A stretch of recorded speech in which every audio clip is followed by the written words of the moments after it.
그쪽 동생이 있다고 했죠? 1995년 상견례장에서 젓가락이 청동 받침대에 부딪히는 소리가 고요한 한식당을 울렸습니다.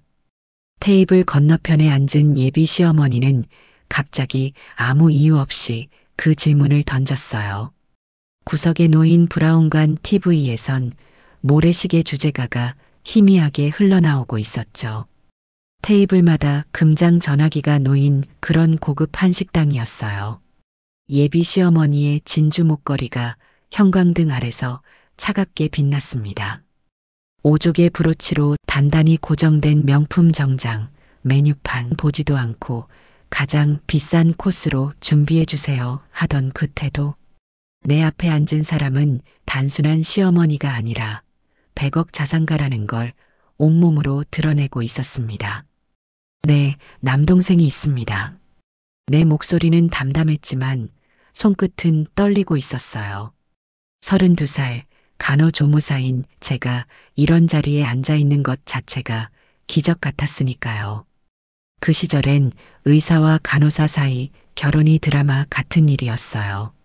병원 동료들은 로또 당첨됐네 했지만 저는 항상 두려웠죠. 그 동생이 몸이 불편하다고 들었는데요. 시어머니의 질문은 질문이 아니었어요. 이미 다 알고 있으면서 굳이 제 입으로 말하게 하는 확인이었죠. 옆에 앉은 예비 신랑은 자꾸 손목시계만 만지작거렸어요. 시아버지 될 분은 창밖만 바라봤고요. 네, 하반신을 못 씁니다. 숨을 고르며 말했어요. 내 동생이 불구라는 말을 이 자리에서 해야 한다는 것 자체가 가슴을 후벼 팠지만 지금은 참아야 할 때였어요. 그렇군요. 예비 시어머니는 물잔을 들었다 놓으며 짧게 말했어요. 그리고 긴 침묵. 테이블 위로 정적이 내려앉았습니다. 시계 초침 소리만 천천히 흐르던 그때. 내가요, 이 결혼 허락한 이유는 딱 하나예요. 시어머니의 목소리가 차갑게 식당을 가로질렀습니다. 간호조무사? 고아 출신? 그것쯤이야. 우리 집 재력 수준에서 다 눈 감아줄 수 있어요. 미소 짓는 척하며 말했지만 그 눈빛은 웃고 있지 않았어요. 그런데 말이에요. 수저를 탁 놓았습니다. 장애인 동생까지 떠안으라고요? 우리 아들이 뭐 자선사업가인가요? 순간 식당 공기가 얼어붙었어요. 예비 신랑의 얼굴이 사색이 되었고 시아버지는 고개를 더 돌렸습니다. 우리 아들은 100억대 자산가 집 외아들이에요. 정치인 딸, 대기업 회장 딸. 다 줄 서 있는데 고작 고아 출신의 장애인 동생까지. 세상에 내가 이런 사람도 봐주고 있다니. 내 심장이 빠르게 뛰기 시작했습니다. 귀에서 윙 소리가 났어요. 예비 시어머니의 말은 계속됐습니다. 결혼하려면 그 동생 버리고 와요. 그 말에 내 손에 힘이 빠졌어요. 동생 버리고 와야 결혼 허락한다고요? 내 목소리가 떨렸습니다. 그럼요. 다른 집에 따로 살게 하든 시설에 보내든. 아무튼 우리 아들한테 짐 지우지 말라고요. 우리 집안에 그런 사람 들릴 생각 없어요. 그런 사람. 그 말이 가슴을 파고들었어요. 동생은 그런 사람이 아니라 내 동생인데. 내 유일한 가족인데. 아니면 결혼 같은 건 꿈도 꾸지 마세요. 명심해요. 버리고 와야 결혼이에요. 그 순간 갑자기 아버지 얼굴이 떠올랐어요. 월급날마다 삼겹살 구워주시던 아버지. 김치전 부치면서 웃음 짓던 어머니. 그리고 우리 둘만 남겨졌던 그 비 오는 날. 사람을 어떻게 버립니까? 내 목소리는 작았지만 단호했어요. 예비 신랑이 작게 한숨을 내쉬었습니다. 그 순간 나는 알았어요. 이 결혼이 이제 끝났다는 것을. 이 사람과의 미래도 새 가족에 대한 꿈도 모두 끝났다는 것을. 그때였어요. 식당 입구 쪽에서 조용히 문이 열리는 소리가 들렸습니다. 시선을 돌렸을 때 시어머니의 얼굴에서 핏기가 싹 가시는 게 보였어요. 입술이 파르르 떨리고 눈동자가 흔들렸습니다. 수저를 쥔 손이 덜덜 떨렸어요. 문득 식당이 완전히 조용해졌습니다. 정장을 차려입은 사람이 우리 테이블을 향해 천천히 다가오고 있었어요. 다리를 덮은 담요, 매끈하게 다려진 셔츠와 넥타이의 매듭까지 완벽했습니다. 그 사람의 눈빛은 어떤 수치심도 위축됨도 없이 맑고 담담했어요. 그 사람은 내 동생이었습니다. 오지 않기로 했던 그 아이가 왔어요. 시어머니의 얼굴이 종이처럼 하얗게 변했습니다. 그리고 입술이 파르르 떨리며 한마디를 내뱉었어요. 당신은 설마. 그 순간 나는 문득 생각했습니다. 우리 인생은 언제부터 이렇게 꼬이기 시작했을까? 그리고 떠올렸어요. 모든 것이 시작된 그 비 오는 날을.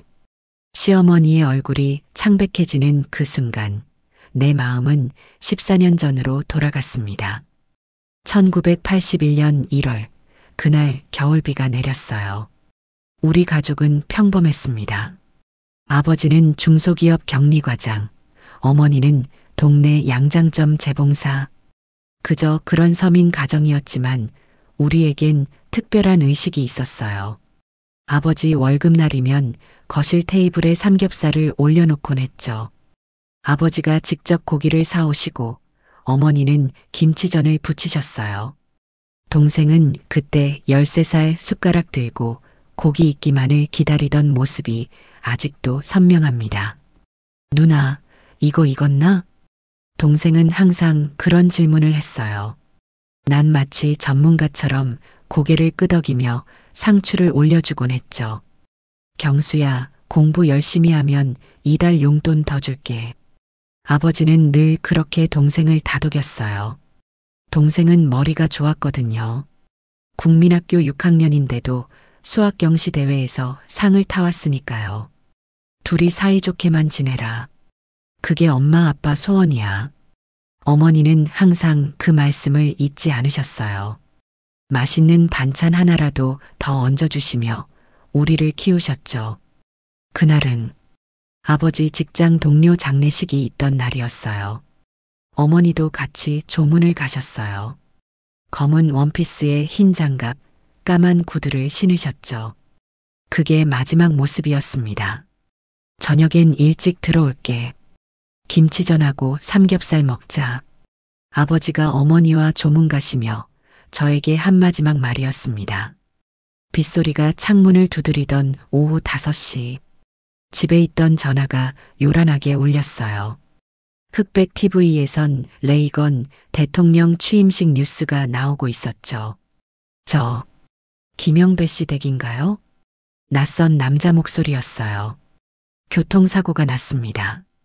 빨리 서울대병원으로 와주세요. 그 말만 듣고도 손발이 얼어붙었어요. 그 순간부터 모든 것이 변했습니다. 비가 쏟아지는 거리를 뛰어 택시를 잡았어요. 동생의 손은 얼음장같이 차가웠고 내 가슴은 터질 듯이 뛰었습니다. 병원에 도착했을 때는 이미 늦었어요. 두 분 다 현장에서 돌아가셨습니다. 빗길에 미끄러져 중앙선을 넘어 정면 충돌이 있었어요. 의사의 말이 들리지 않았어요. 그저 귀에서 윙소리만 들렸죠. 동생은 그 자리에 주저앉아 울음소리도 내지 못했어요. 누나, 엄마, 아빠, 어떻게? 동생의 작은 목소리가 가슴을 후벼 팠습니다. 장례를 마치고 집으로 돌아온 날, 집안은 너무도 조용했어요. 아버지의 슬리퍼, 어머니의 앞치마, 모든 것이 그대로였지만 주인은 없었습니다. 식탁 위에는 어머니가 부치다 만 김치전 반죽이 말라붙어 있었고 냉장고에는 꽝꽝 얼으는 삼겹살이 그대로 있었어요. 고등학생과 국민학생. 아직 학생이었던 우리는 그렇게 단 하루 만에 고아가 되었어요. 경수야, 울지 마. 누나가 있잖아. 동생을 안아주며 말했지만 사실 제 마음도 산산조각이 났어요. 장례를 치르고 나서 친척들은 모두 각자의 삶으로 돌아갔어요. 고모는 우리도 먹고 살기 바빠라며 냉장고에 김치 몇 통 넣어주는 것으로 책임을 다했죠. 삼촌은 아예 얼굴도 보이지 않았고요. 그 시절엔 복지란 게 없었어요. 동사무소에서 받은 쌀 한 자루, 이웃에서 얻어온 김치가 전부였죠. 라디오에선 사람이 꽃보다 아름다워가 흘러나왔어요. 누나, 우리 이제 어떡해요? 동생의 질문에 답할 수 없었어요. 하지만 한 가지는 확실했죠. 경수야, 넌 꼭 공부해야 해. 아빠가 그러셨잖아. 내가 똑똑하다고. 그럼 누나는요? 난 일할 거야.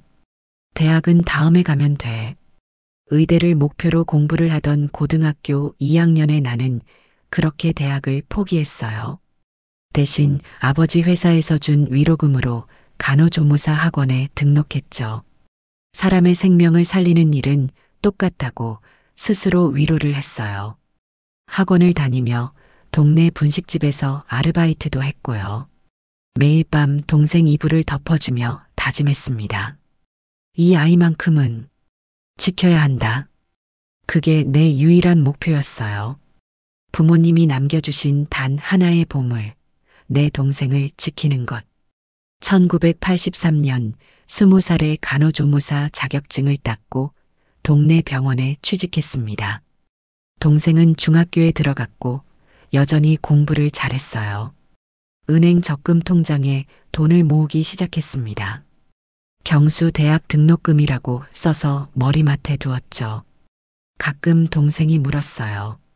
누나, 너무 힘들지? 내가 아르바이트 할까? 아니, 넌 공부에만 집중해. 아빠가 그러셨잖아. 경수는 꼭 대학 가야 한다고. 그렇게 우리는 서로에게 의지하며 살았어요. 비록 부모님은 안 계셨지만 우리 남매는 단단히 손을 잡고 앞으로 나아갔습니다. 그리고 1988년 동생은 서울의 명문대 컴퓨터공학과에 입학했어요. 입학식 날, 난 아버지 흉내를 내며 삼겹살을 구워줬죠. 어설펐지만 동생은 아빠가 구운 것 같다며 웃었어요. 그날만큼은 행복했습니다. 이제 모든 것이 잘 될 거라고 믿었으니까요. 그런데 또 다른 비 오는 날이 우리를 기다리고 있었어요. 88 올림픽이 끝난 직후 서울은 여전히 축제 분위기였습니다. 10월의 어느 날 병원에서 일하던 중 다급한 전화를 받았어요. 김경애 씨 맞으세요? 동생분이 교통사고로 응급실에 입원하셨습니다. 그 순간 세상이 다시 한번 무너져 내렸습니다.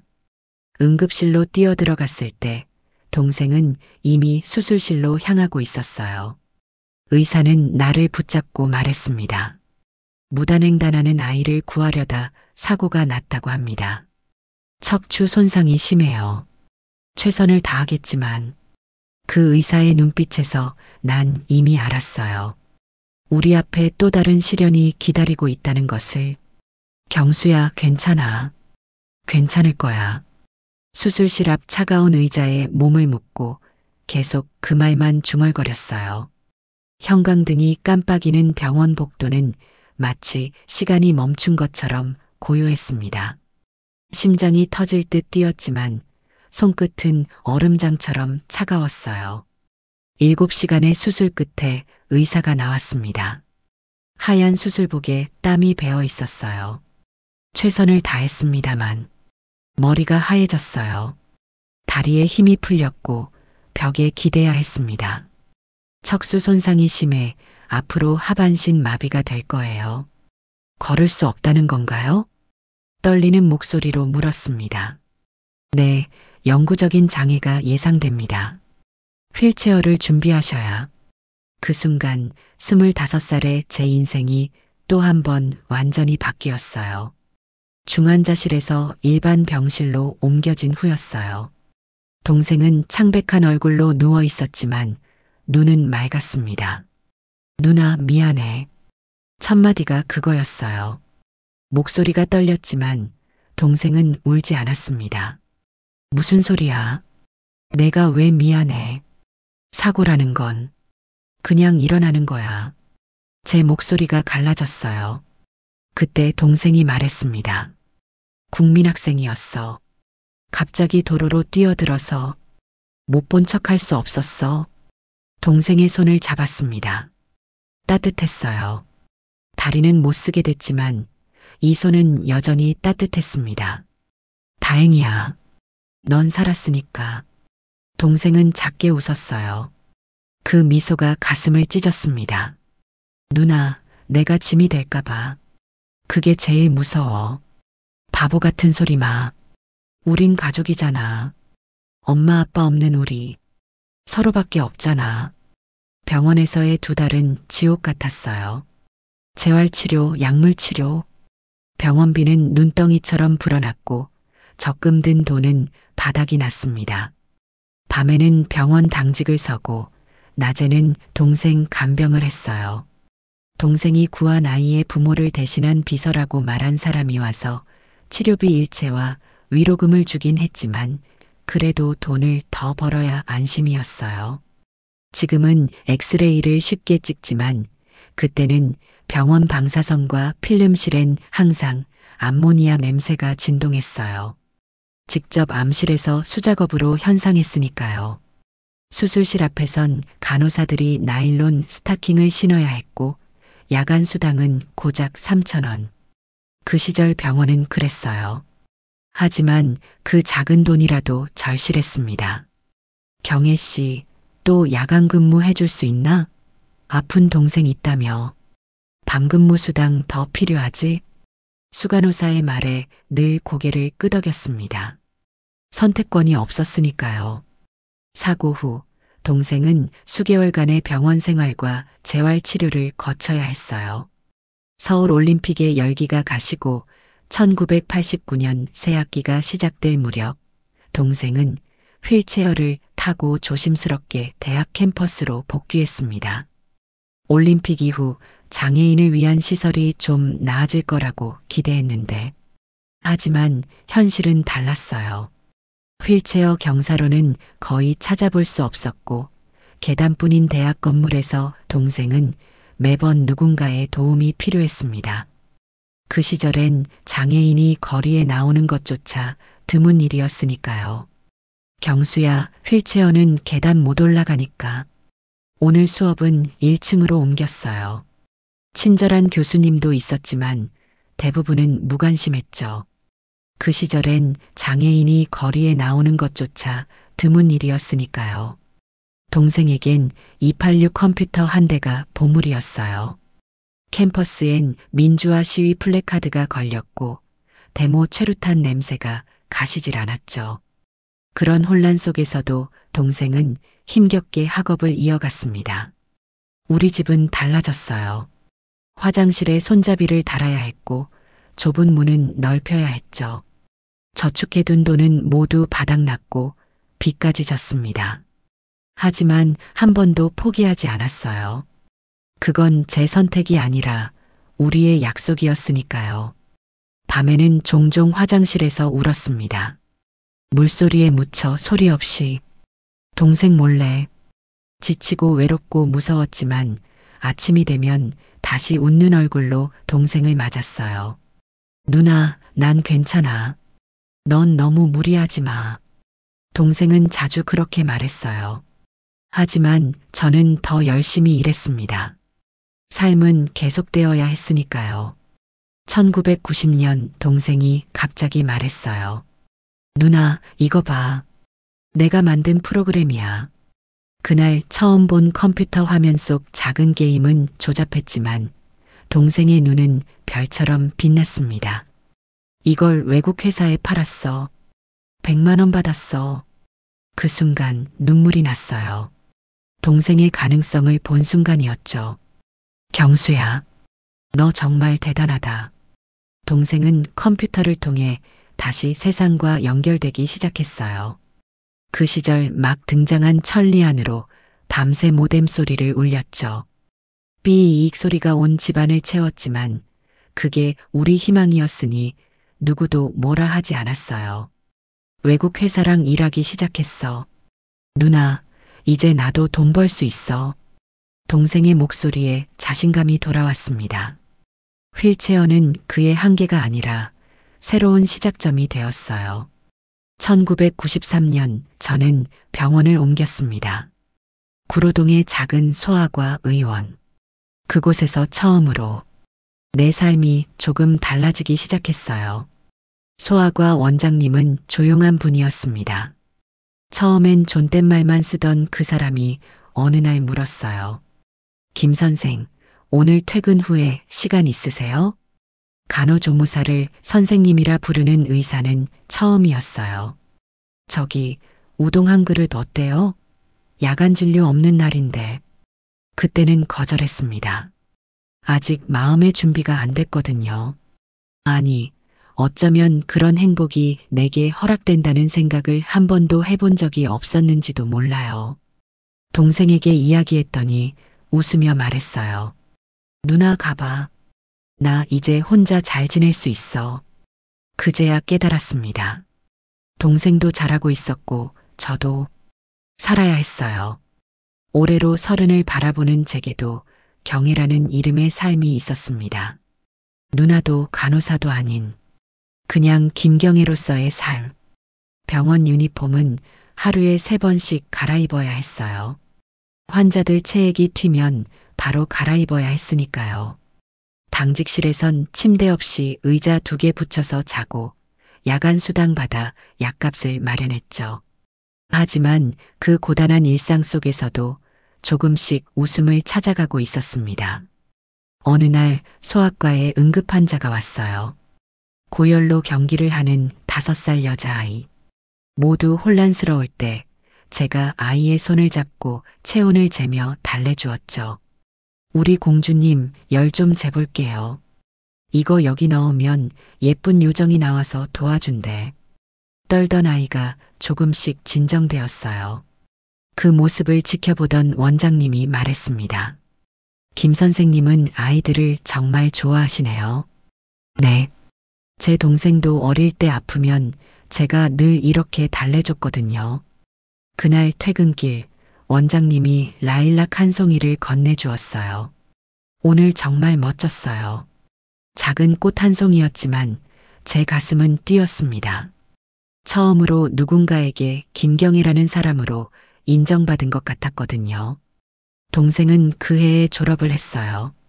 휠체어를 탄 채로 학위를 받는 모습이 정말 자랑스러웠습니다. 졸업식 날 동생이 말했어요. 누나, 이제 내 차례야. 내가 누나를 행복하게 해줄게. 그 말을 들으며 처음으로 생각했어요. 어쩌면 나도 행복해도 되는 걸까? 나도 사랑받아도 되는 걸까? 간호조무사가 아닌 경혜로 살아도 될까? 그리고 소아과 원장님이 작은 케이크를 들고 병원 앞에 서 있던 그날 드디어 용기를 냈습니다. 우동, 같이 먹을까요?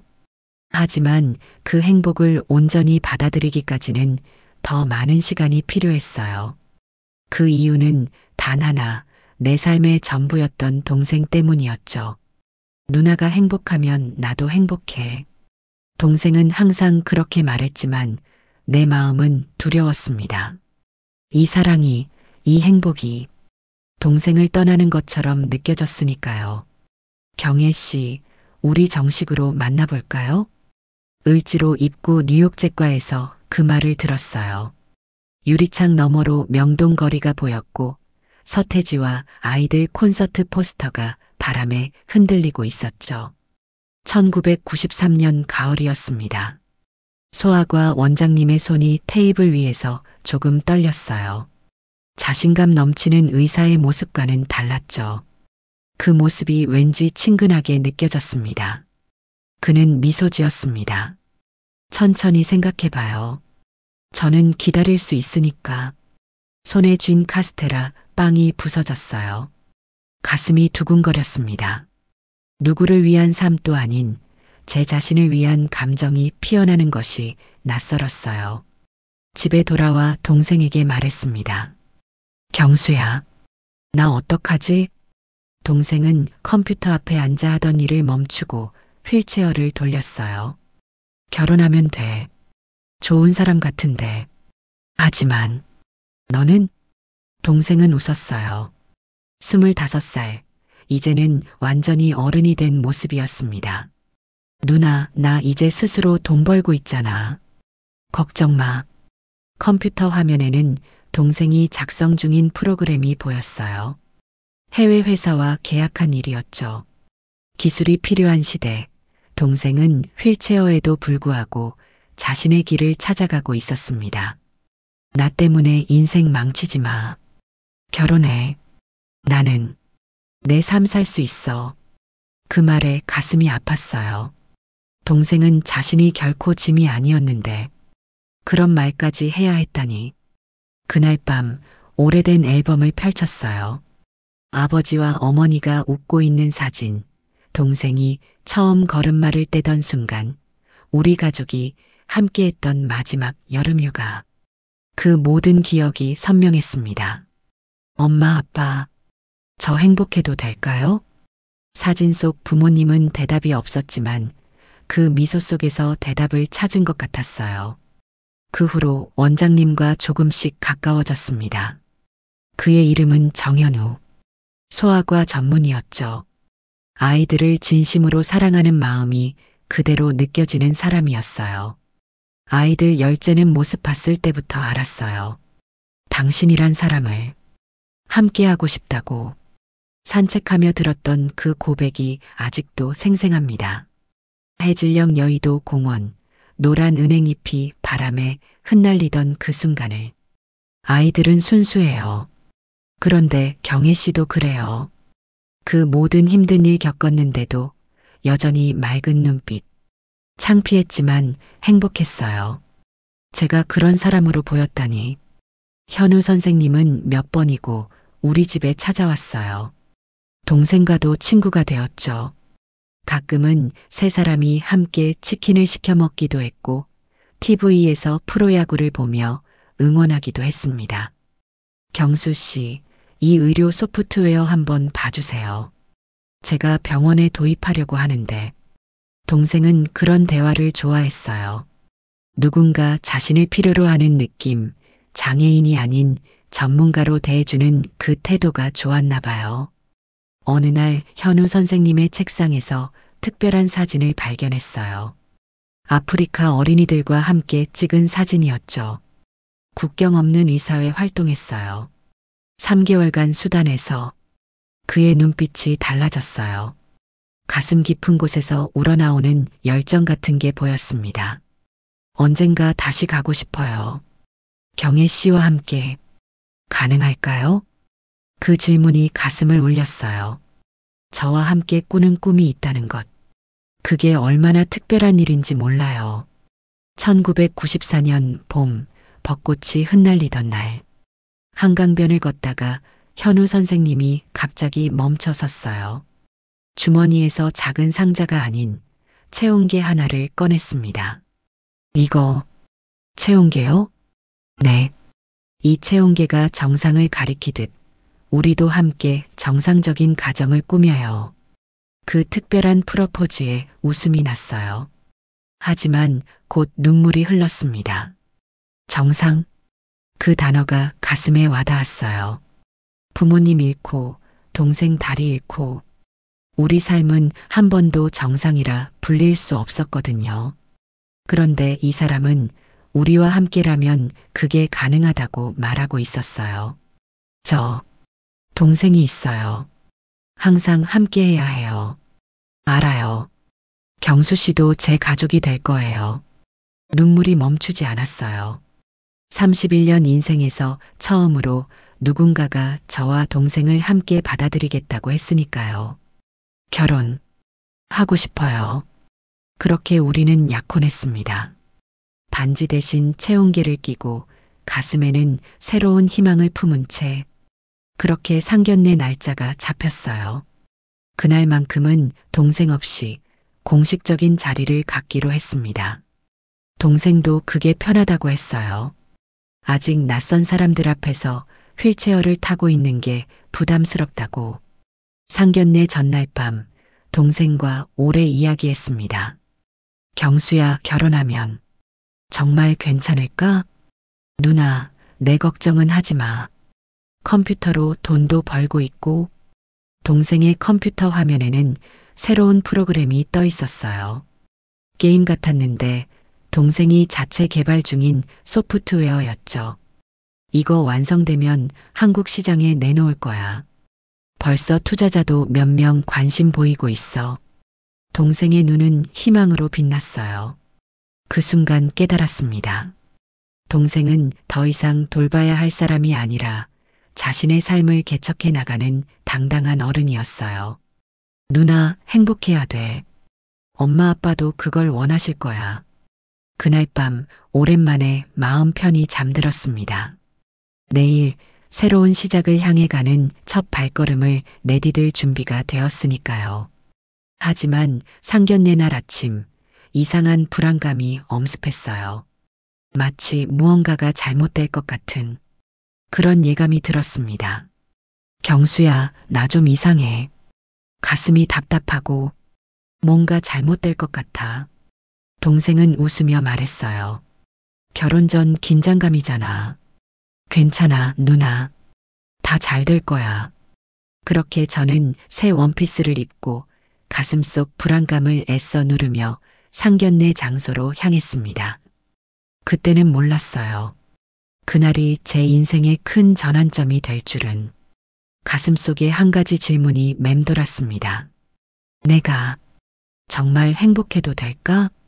고급 한식당에 들어서며 마지막으로 생각했어요. 동생 경수가 오늘 이 자리에 없다는 게 정말 괜찮은 걸까? 그 순간 느꼈던 가슴 한 구석의 불안감이 현실이 되리라고는 생각도 못했습니다. 식당 문이 열리는 순간 시간이 멈춘 것 같았어요. 동생이 휠체어를 타고 들어오는 모습이 보였습니다. 단정한 정장 차림, 깔끔하게 다려진 셔츠, 넥타이 매듭까지 완벽했어요. 90년대 남자 정장은 어깨 넓은 빈폴 스타일이 유행이었는데 동생은 그런 정장을 처음 입어봤어요. 평소엔 편한 티셔츠와 트레이닝복만 입던 아이였는데 가슴이 철렁했습니다. 동생은 오지 않기로 했었는데 왜? 그런데 더 놀라운 건 시어머니의 반응이었어요. 그녀의 얼굴에서 핏기가 싹 가셨고 손에 든 수저가 탁자 위로 떨어졌습니다. 마치 유령을 본 것처럼 창백해진 얼굴. 당신은? 시어머니의 목소리가 떨렸어요. 처음 보는 표정이었죠. 그 당당하던 태도는 온데간데없고 그저 놀란 노인네 같았습니다. 동생은 조용히 테이블로 다가왔어요. 그 어떤 부끄러움도 위축됨도 없이 당당하게 죄송합니다. 방해하려던 건 아니었어요. 동생의 목소리는 평온했습니다. 저와 눈이 마주쳤지만 그 눈빛에선 죄책감이 아닌 확신이 느껴졌어요. 시어머니가 자리에서 일어나려다 비틀거렸고 시아버지가 시어머니를 부축했습니다. 현우 선생님은 어리둥절한 표정으로 동생과 시어머니를 번갈아 바라보고 있었어요. 어머님, 괜찮으세요? 현우 선생님이 물었지만 시어머니는 대답하지 않았어요. 혹시 그때 시어머니의 목소리가 떨렸습니다. 초등학교 앞 그 사고. 그 말에 저는 혼란스러웠어요. 시어머니가 어떻게 동생의 사고를 알고 있는 걸까요? 그때 시간이 거꾸로 흐르는 듯 했습니다. 1988년 비 내리던 날. 학교 앞 횡단보도. 무단횡단하는 어린 여자아이. 갑자기 달려드는 차량. 그리고 그 아이를 밀쳐내고 대신 차를 맞은 대학생. 시어머니의 딸이었을까요? 동생이 구한 그 아이가? 시어머니의 눈에 눈물이 고였습니다. 당신이 우리 은서를 살려준 사람. 방금 들은 말이 믿기지 않았어요. 제 동생이 시어머니의 딸을 구했다니. 이런 우연이 있을 수 있을까요? 동생은 조용히 고개를 끄덕였습니다. 괜찮습니다. 그건 이미 지난 일이에요. 시어머니가 떨리는 손으로 가방을 뒤적이더니 지갑을 꺼냈어요. 그 안에는 한 장의 사진이 있었습니다. 교복 입은 여학생의 사진. 시어머니의 막내딸이었나 봐요. 이 아이가 살아있는 건 당신 덕분입니다. 식당 안이 조용해졌어요. 다른 손님들도 우리 테이블을 조용히 바라보고 있었습니다. 동생은 담담하게 말했어요. 그날 그냥 지나칠 수 없었어요. 누구라도 그랬을 겁니다. 시어머니의 눈물이 뺨을 타고 흘렀습니다. 하지만 그건 단순한 감동의 눈물이 아니었어요. 그 속에는 죄책감, 부끄러움, 후회가 뒤섞여 있었죠. 그 뒤로 우리가 어떻게 했는지 아세요? 시어머니의 목소리가 떨렸습니다. 병원비 봉투만 비서를 통해 전해주고 연락도 안 했죠. 그저 우리 애가 다치지 않아 다행이라는 생각뿐이었어요. 당신이 평생 휠체어에 의지해야 한다는 건 생각조차 않았어요. 그 말에 제 가슴이 무너져 내렸어요. 동생의 사고 이후 그 아이의 가족은 단 한 번도 찾아오지 않았거든요. 병원비와 위로금 봉투는 왔지만 진심 어린 감사나 위로는 없었죠. 현우 선생님이 놀란 표정으로 어머니를 바라보았어요. 어머니, 무슨 말씀이세요?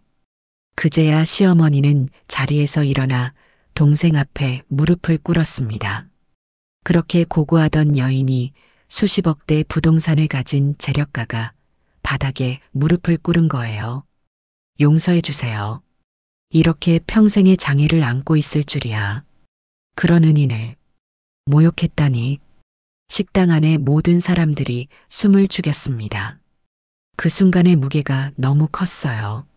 동생이 시어머니의 어깨에 손을 얹었습니다. 일어나세요. 그런 거 아니에요. 동생의 목소리는 여전히 평온했습니다. 저는 제가 알아서 잘 살아왔고 앞으로도 누나를 민폐로 만들 일 없습니다. 시어머니가 고개를 들었어요. 화장이 지워진 얼굴, 무너진 자존심. 그 모습이 어딘지 측은했습니다. 그런 상처를 입고도 어떻게 그렇게 당당할 수 있죠?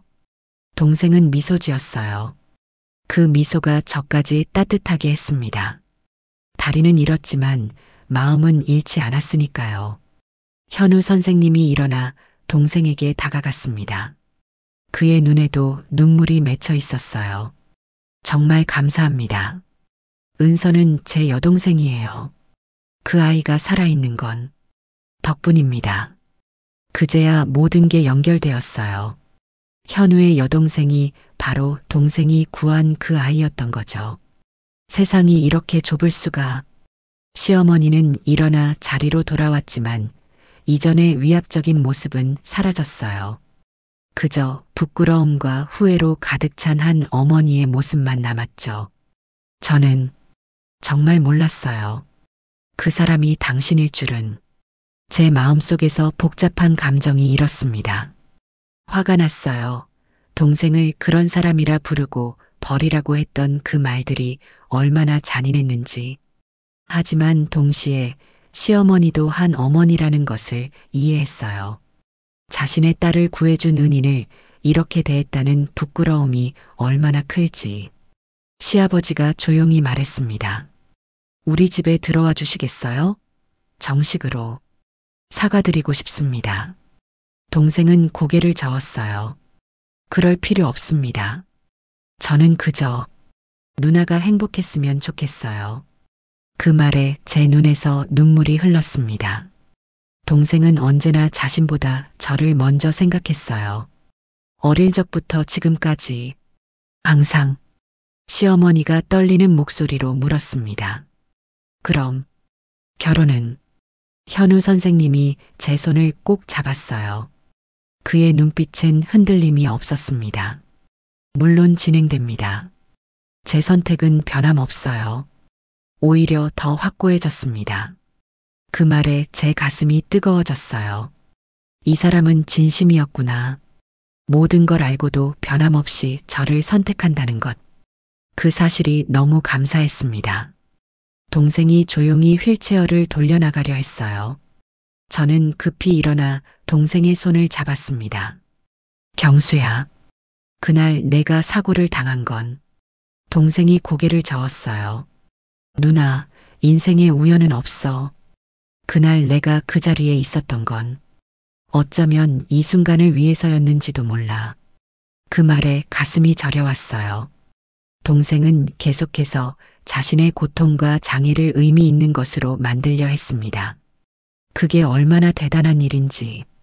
식당을 나서며 동생이 시어머니에게 말했어요. 더 이상 죄책감 갖지 마세요. 사과도 필요 없어요. 그저 누나를 행복하게 해주세요. 그것만으로 충분합니다. 시어머니의 눈에서 다시 눈물이 흘렀습니다. 그리고 고개를 깊이 숙였어요.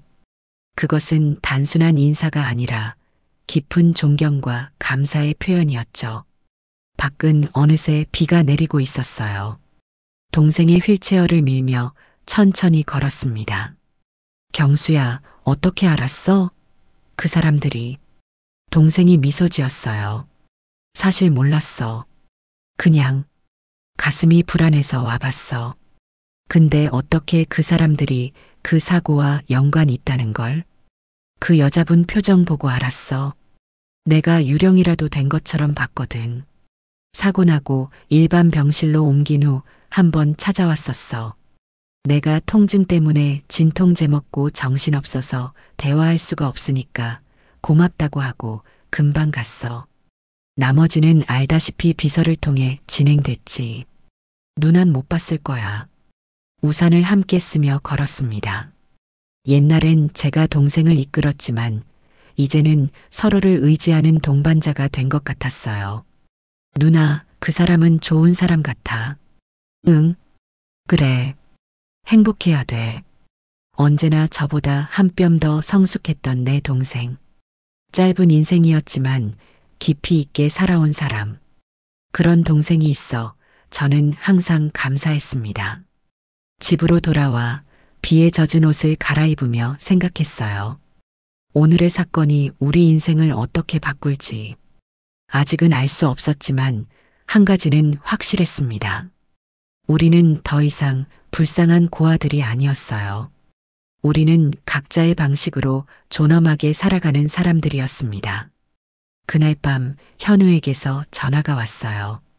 경혜 씨, 괜찮아요? 네. 아직 놀라서 그런지 실감이 안 나요. 저도요. 세상에 이런 일이. 은서가 살아있는 건 경수 씨 덕분이었어요. 잠시 침묵이 흘렀고 그가 조심스럽게 물었습니다. 우리 계속 진행해도 될까요? 결혼. 그 질문에 머뭇거리지 않았어요. 네, 하고 싶어요. 현우의 안도하는 숨소리가 들렸습니다. 정말 다행이에요. 어머니도 많이 바뀌셨어요. 계속 울면서 어떻게 그런 말을 했지 하고 자책하세요. 그럴 필요 없다고 전해주세요. 동생도 그랬으니까요. 전화를 끊고 동생 방을 들여다보니 컴퓨터 앞에 앉아 있었어요. 새벽까지 일하는 모습이 보였습니다. 경수야, 너무 무리하지 마. 동생이 고개를 돌렸어요. 그 눈빛에는 무언가 다른 결심이 서려 있었습니다. 누나, 나 창업할 거야. 내 회사 세울 거야. 뭐라고? 이 게임. 반응이 좋아. 투자자도 생겼고, 이제 내 사업을 시작할 때야. 그 말에 가슴이 벅차올랐어요. 제 동생이 창업을 한다니. 휠체어를 타고도, 아니, 어쩌면 그 휠체어 덕분에 더 강해진 것인지도 모르겠어요. 누나 걱정 말고 결혼해. 내가 이제 누나 도울 수 있어. 그날 밤 창밖으로 비가 내리는 소리를 들으며 생각했습니다. 비는 때로 우리 삶에 상처를 주지만 그 비가 지나간 자리에 새로운 꽃이 피어나는 것처럼 우리 삶도 그렇게 진행되는 게 아닐까? 다음 날 현우의 어머니가 직접 우리 집을 찾아왔어요. 손에는 작은 보자기가 들려 있었습니다. 이건 우리 집안 대대로 전해오는 비치 비녀예요. 며느리에게만 주는 거예요. 떨리는 손으로 그것을 건네는 시어머니의 눈에는 진심이 담겨 있었습니다. 제가 어떻게 그런 말을 할 수 있었는지 정말 부끄럽습니다. 부잣집 사모님의 교만함은 온데간데 없고 그저 한 어머니의 진심 어린 사과만 남았어요. 괜찮습니다. 이미 지나간 일이에요. 당신 동생분 정말 대단한 분이에요.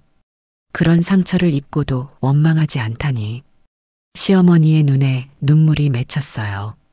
그날 이후 그녀는 완전히 다른 사람이 되었습니다. 100억대 자산가의 교만함 대신 인간적인 따뜻함이 느껴졌어요. 그렇게 우리의 결혼 준비는 다시 시작되었습니다. 결혼식 준비로 정신없던 어느 날 동생이 제게 봉투 하나를 건넸어요. 누나, 이거 결혼 선물이야. 열어보니 통장이었어요. 금액을 보고 깜짝 놀랐습니다. 내가 만든 게임 판권 수입이야. 일본 회사에서 성급금으로 받았어. 동생의 눈빛은 자신감으로 가득했어요. 더 이상 도움받는 사람이 아니라 도움을 주는 사람으로 변화하고 있었죠.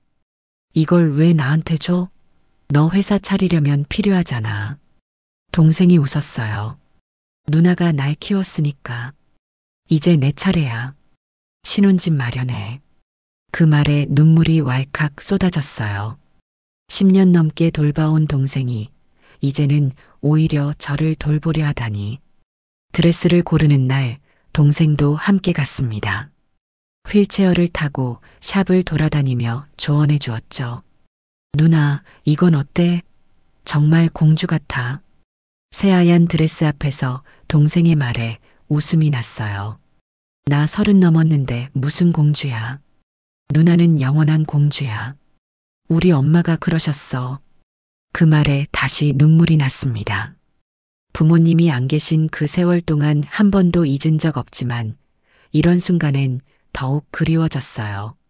결혼식 하루 전날 시어머니가 다시 찾아왔습니다. 이번엔 작은 상자를 들고서요. 이건 은서가 보내는 거예요. 상자 안에는 자그마한 팔찌가 들어 있었어요. 그리고 손편지. 제 생명의 은인의 누나님께 라고 시작하는 편지였습니다. 은서가 지금 일본에서 유학 중이라 직접 못 왔어요. 하지만 경수 씨 이야기를 듣고는 너무 울더라고요. 결혼식 날 동생이 손을 내밀었어요. 작은 상자를 들고 있었습니다. 이거 엄마 물건이야. 옷장 깊숙이 보관해 두었던 거. 열어보니 어머니의 오래된 반지였어요. 결혼 반지. 어머니가 평생 간직하셨던. 어디서 찾았어? 이걸 엄마 유품 상자에 있었어. 결혼할 때 꼭 해주려고 보관했었나 봐. 눈물이 쏟아졌어요. 메이크업이 다 번질 텐데. 그래도 멈출 수가 없었습니다. 누나, 이제 경혜 씨로 살아. 누나가 아닌 한 사람으로. 그 말이 가슴에 와닿았어요. 저는 너무 오래 누나로만 살았거든요. 부모님 대신 보호자로, 간병인으로. 그냥 경혜라는 이름의 여자로 살 기회가 없었던 것 같아요. 결혼식장은 가을 햇살로 환했습니다. 신랑 현우는 제단 앞에 서서 긴장한 듯 손을 비비고 있었어요. 하객들은 많지 않았지만 모두 진심으로 축하해주는 사람들이었죠. 제가 입장할 차례가 되었습니다. 보통은 아버지가 팔짱을 끼고 신부를 인도하는 법이지만 제게는 그럴 아버지가 없었죠.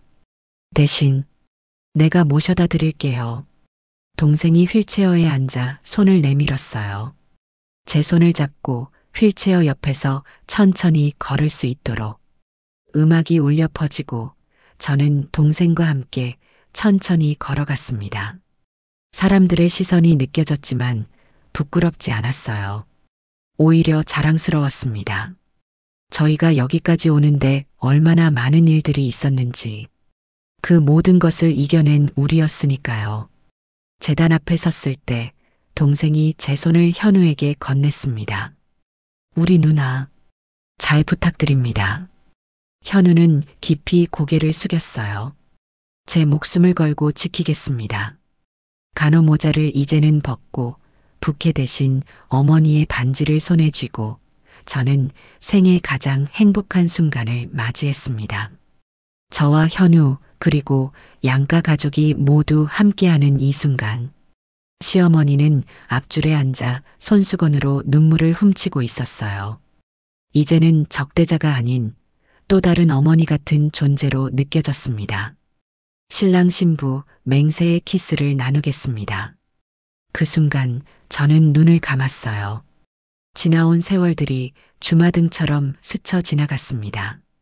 부모님의 사고, 동생의 사고, 간호조무사 시험, 밤근무, 울었던 밤들. 그리고 지금 이 행복한 순간까지. 결혼 후 남편은 병원 일과 함께 국경 없는 의사회 활동도 시작했어요. 저도 간호조무사 경력을 살려 함께 참여했습니다. 처음에는 짧은 의료봉사로 시작했지만 점점 더 깊이 관여하게 되었죠. 동생은 자신의 회사를 설립했습니다. 하이퍼링크 소프트라는 이름의 작은 게임 회사였어요. 휠체어를 타고 사무실을 오가는 CEO는 처음에 많은 사람들의 의구심을 샀지만 동생의 실력은 그런 편견을 깨고도 남았습니다. 1996년 봄, 제 뱃속에 새 생명이 자라기 시작했어요. 정말? 우리 부모가 되는 거야? 병원에서 초음파 사진을 처음 보던 날, 우리 둘 다 울었어요. 작은 콩알 같은 그 생명이 너무나 소중했으니까요. 동생에게 소식을 전했을 때 그 애도 크게 기뻐했어요. 누나, 내가 삼촌 되는 거야? 우와, 정말 좋다. 출산 예정일이 다가올수록 가끔씩 불안한 생각이 들었어요. 내가 좋은 엄마가 될 수 있을까? 부모님처럼 따뜻하게 키울 수 있을까? 그런 고민을 현우에게 털어놓자 그는 말했습니다. 당신은 이미 훌륭한 누나였어. 동생을 키우면서 그 모든 어려움을 이겨냈잖아. 엄마로서도 분명 잘할 거야. 그 말에 안심이 되었어요. 맞아요. 저는 이미 양육을 경험했으니까.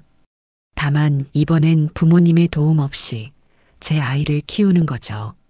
1996년 10월 아들이 태어났습니다. 작은 주먹을 꼭 쥐고 세상에 나온 그 아이. 품에 안는 순간 이런 생각이 들었어요. 아, 내가 진짜 살아있구나. 현우는 아들을 품에 안고 눈물을 흘렸습니다. 우리 아들, 건강하게 자라렴. 좋은 사람이 되렴. 그 옆에서 동생도 조카를 바라보며 활짝 웃었어요. 1996년 아들 낳던 날 병원 TV에선 한국 OECD 가입 뉴스가 나오고 있었어요. 이제 선진국 된다 하던 그 시절, 우리 가족도 새 시작을 한 겁니다. 아들 이름은 정우라고 지었어요. 바른 길을 가는 아이가 되길 바라는 마음으로. 아기를 안고 창밖을 바라보던 어느 날 문득 생각했습니다. 엄마, 아빠, 지금 보고 계신가요? 저 이제 행복해요. 잘 살고 있어요. 그리고 가슴 깊은 곳에서 대답이 들리는 것 같았어요. 그래, 우리 딸. 참 잘했어. 시간은 빠르게 흘러갔습니다. 아이가 자라고 우리의 삶도 점점 안정을 찾아갔어요. 하지만 그 안정 속에서도 새로운 도전은 계속되었습니다. 그리고 그 중심에는 항상 동생 경수가 있었죠.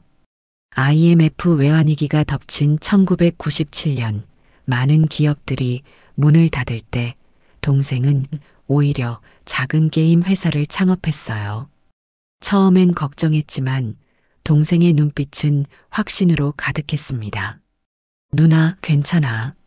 내가 휠체어 타고도 이만큼 왔는데 이 정도 위기쯤이야. 그 말처럼 동생의 하이퍼링크 소프트는 역경 속에서도 꾸준히 성장했어요. 휠체어를 탄 CEO라 무시당하던 시절도 있었지만 결국 2000년대 중반에는 코스닥에 상장한 중견기업으로 우뚝 섰습니다. 동생의 성공이 커질수록 제게 나누는 사랑도 커져갔어요. 처음엔 조카 대학 등록금을 돕겠다며 나중엔 더 큰 그림을 그렸죠. 누나, 이거 봐. 2010년 어느 날 동생이 건넨 것은 의료키트와 백신 5천 세트였어요. 내가 누나의 다리였으니 이제는 누나의 손이 되어줄게. 이걸로 아이들을 살려주세요. 그 말에 울컥했어요. 제가 평생 동생을 키우고 돌봤다고 생각했는데 어느새 동생이 저를 돕고 지지해주는 사람이 되어 있었으니까요. 남편 현우와 저는 국경 없는 의사회 활동을 시작했거든요. 처음엔 짧은 봉사로 시작했지만 점점 더 오랜 기간 해외에 머물게 되었죠. 시간이 날 때마다 남수단, 시리아, 아프리카 분쟁 지역을 오가며 의료 사각지대를, 도움이 필요한 사람들을 찾아갔습니다. 동생은 가정도 꾸렸어요. 미국에서 만난 IT 전문가와 결혼해 새 아이의 아버지가 되었죠.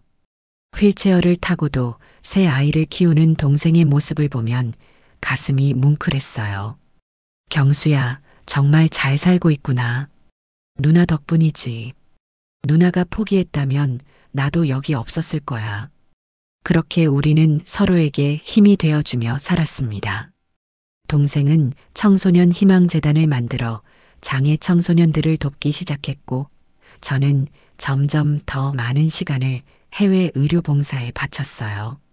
시어머니와의 관계도 완전히 달라졌습니다. 한때 동생 버리고 와라고 했던 그분이 이제는 동생을 가장 존경하는 사람이 되었으니까요. 시어머니는 손주를 돌봐주며 저희 봉사활동을 적극 지원해 주셨습니다. 어머니, 정말 감사합니다. 무슨 소리야? 내가 오히려 고마워해야지.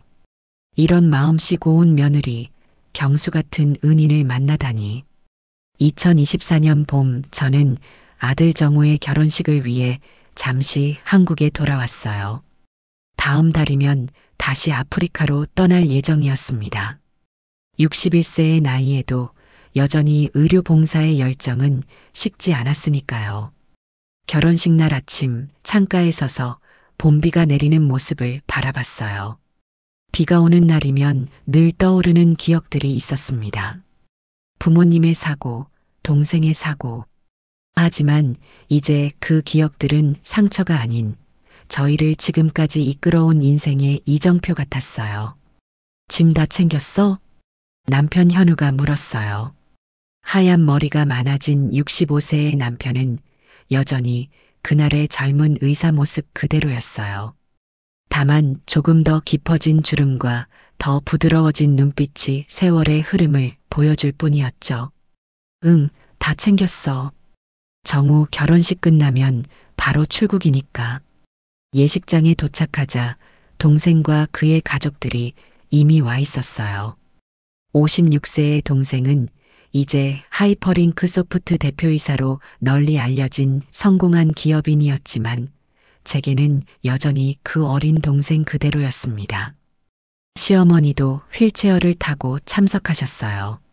작년 암수술로 기력이 딸려서 거동이 불편해지셨지만 손주 결혼식은 꼭 참석하겠다고 고집하셨죠. 결혼식이 진행되는 동안 저는 문득 저희의 결혼식을 떠올렸어요. 동생이 휠체어를 타고 저를 재단까지 인도해 주던 그날. 만감이 교차했습니다. 피로연 후 가족들만 모여 작은 뒤풀이를 했어요. 시어머니가 특별히 준비한 메뉴 중에는 삼겹살과 김치전도 있었습니다. 경희가 좋아한다고 들었어. 옛날에 부모님이 해주셨다고. 가슴이 뭉클했어요. 40년도 더 지난 이야기를 시어머니가 기억하고 있었다니. 저는 삼겹살을 구우며 동생과 눈을 마주쳤어요. 그 눈빛에서 우리 모두가 걸어온 길을 볼 수 있었습니다. 누나, 기억나? 아빠가 월급날이면 꼭 삼겹살 사오시던 거. 응, 엄마는 김치전 부치시고. 그런 대화를 나누며 문득 생각했어요. 살면서 참 많은 걸 버텼습니다.